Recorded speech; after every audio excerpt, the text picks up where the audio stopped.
Selamat pagi anak-anak, hari ini kita masuk materi baru yaitu fungi atau jamur. Penyampaian tujuan pembelajaran mengidentifikasi ciri-ciri umum divisi jamur, menjelaskan dasar pengelompokan jamur, mendeskripsikan perbedaan dari macam-macam jamur, mendeskripsikan cara reproduksi jamur.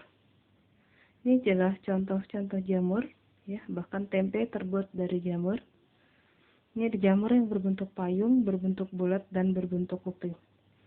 Kita masuk ciri-ciri umum daripada jamur: bersifat eukariotik, memiliki membran inti, tidak memiliki klorofil, bersifat heterotrof, artinya tidak bisa membentuk makanan sendiri, multiseluler, bersel banyak, beberapa memiliki zat warna seperti Amanita muscaria yaitu berwarna merah, mendapatkan nutrisi dengan absorpsi, yaitu molekul-molekul organik diserap dari lingkungan sekitar. Kemudian mencerna makanan di luar tubuhnya dengan cara mengekskresikan enzim hidrolitik ke dalam makanan yang akan menguraikan molekul yang kompleks menjadi sederhana yang mudah diserap oleh fungi.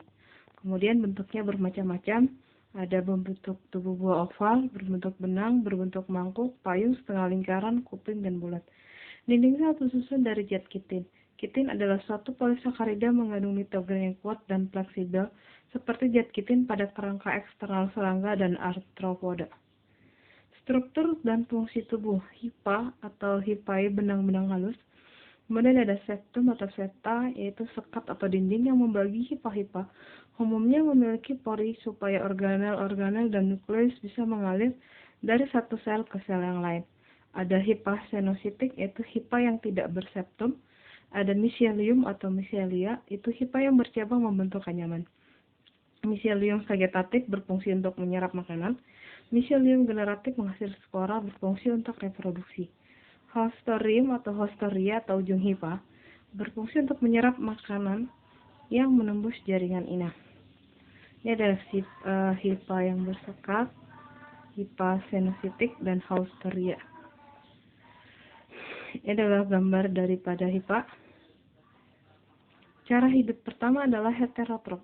Saprofit. Saprofit itu memperoleh zat organik dari sisa-sisa organisme mati seperti daun, kertas, dan bangkai. Kemudian saprofit jamur ini bersifat diam, berperan sebagai decomposer atau pengurai, berfungsi untuk melakukan dan membusukkan sisa-sisa organisme. Parasit itu memperoleh zat organik dari organisme yang hidup dari inangnya. Contohnya parasit pada jamur yang merugikan yaitu menyebabkan penyakit pada paru-paru. Ini adalah contoh jamur parasit yaitu Ustilago.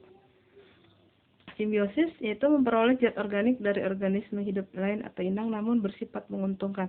Misalnya membantu dalam proses pengambilan mineral dari tanah seperti mikoriza.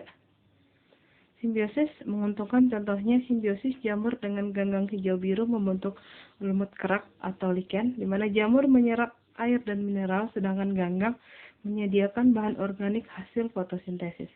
Kemudian simbiosis jamur dengan akar tumbuhan tingkat tinggi membentuk mikoriza. Jamur meningkatkan penyerapan air dan mineral bagi tumbuhan, dan tumbuhan menyediakan bahan organik hasil fotosintesis bagi jamur. Habitatnya di darat, di laut, di tempat yang lembab, mengandung zat organik, di lingkungan yang asam maupun manis. Reproduksinya ada secara aseksual dengan menghasilkan spora, dan reproduksi seksual ya, dengan cara penyatuan sitoplasma dan nukleus. Ini adalah struktur penghasil spora: sporangium, conidium. Ini juga ada contoh dari sporazoa, sporangium rhizopustulonifer ya. Ini adalah contoh dari conidiophore, conidiospora. Oke anak-anak, sampai di sini materi kita hari ini. Kita lanjutkan di pertemuan berikutnya. Selamat pagi semuanya.